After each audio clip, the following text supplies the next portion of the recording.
This is Catherine Williams, your local Santa Clarita Realtor, and I'm here today with Robert Allison, actually Dr. Robert Allison. He was a pediatrician, and Robert has a passion for speed skating.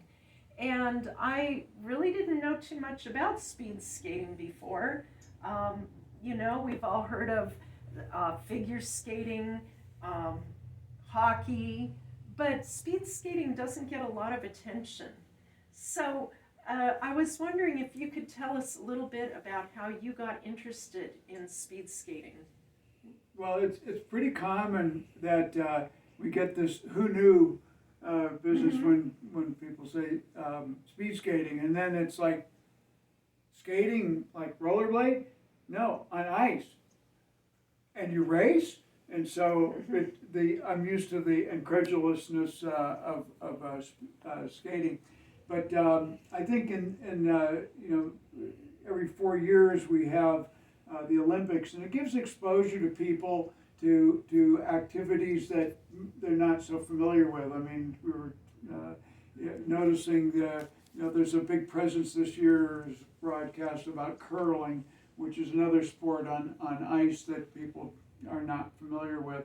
And speed skating is about racing. And so the history of racing really is what is referred to as long track. And so in long track skating, the rink is as big as a high school track. It's a quarter mile. And I think we've seen over the years some of the champions, and they skate against the clock, and it's kind of fun that they change lanes on the back stretch of the rink and so forth. But for many of the skaters that were long track skaters, there was the question of what to do when you didn't have that availability. Because smaller indoor rinks like hockey-sized rinks are much more numerous and much more available, especially out here on the coast. So the closest long track rink is in Utah. And so that's a little far for us to go. It's a little far to go for practice. And so particularly out here in California, we have exclusively what's called short track. In short track, we skate the races on an indoor rink, which is like about the size of a hockey rink. And so that's the difference in those two disciplines. But both are represented in the Olympics, and along with curling, hockey, and a few other ice sports. Right.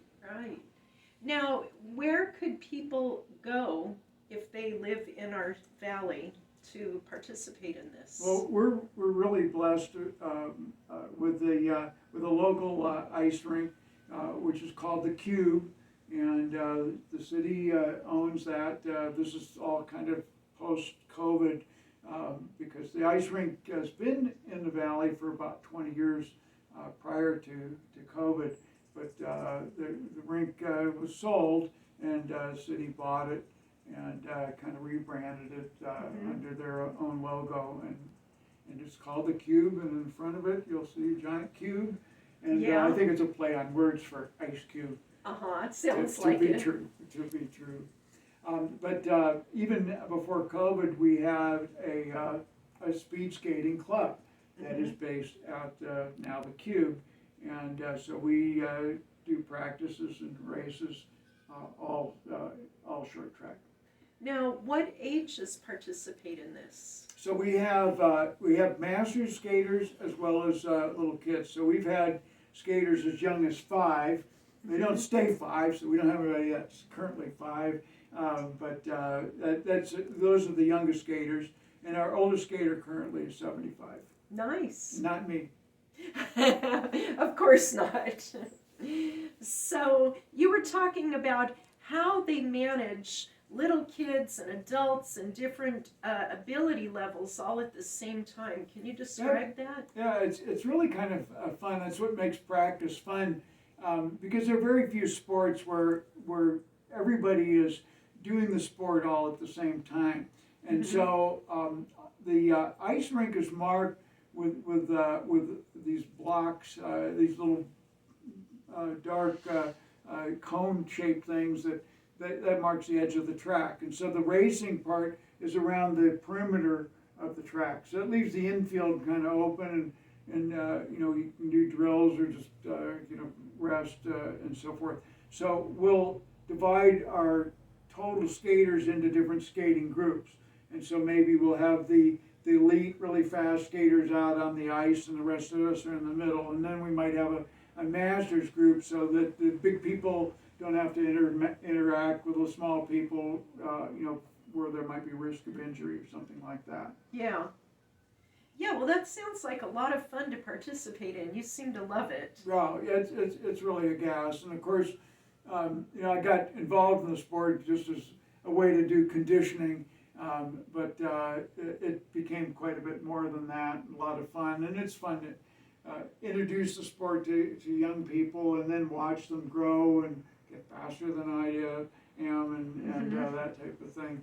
So yeah, it's been quite rewarding in that way. And you were mentioning that you got introduced to the sport at a very young age. Well, my dad was a short tracker, and Yeah. that was a pretty rare thing. So he was a skater in the 30s.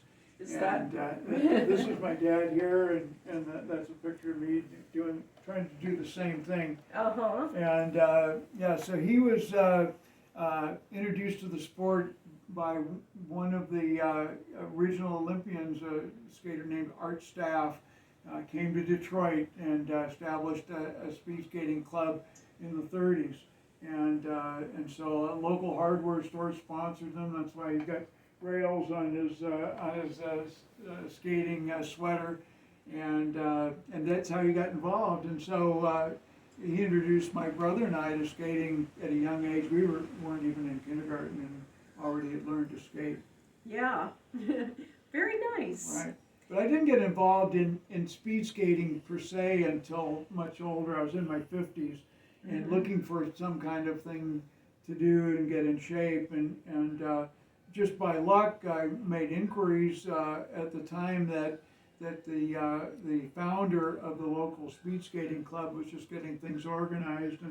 And so just like my dad was, he thought of himself as a tennis player, and Art Staff showed up and said, I'm going to start a skating club here at the tennis rink, because we just flooded it in the winter, and that was the skating rink. And you're my skaters. And when I met Ron Halcrow, who's the president of our local skating club, you know, he said, well, why do you want to know about speed skating and where you can get speed skates? And I said, oh, I want to skate. He said, well, you should be in a club. And I'm starting one. And lo and behold, now I'm in it. Yeah. Yeah.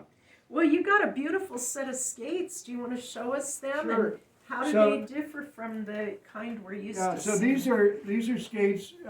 So the club had, one of the reasons that I was you know, talking to Ron in the first place is that it's hard to find speed skates. I mean, you know, you can go to a skate shop and you can find rollerblades and you can find hockey skates and figure skates, but speed skates are much more difficult, and they're not really sold in stores. And so now it's not so difficult because we have the internet and you can buy things anywhere. But what we've done for the club is that we bought skates.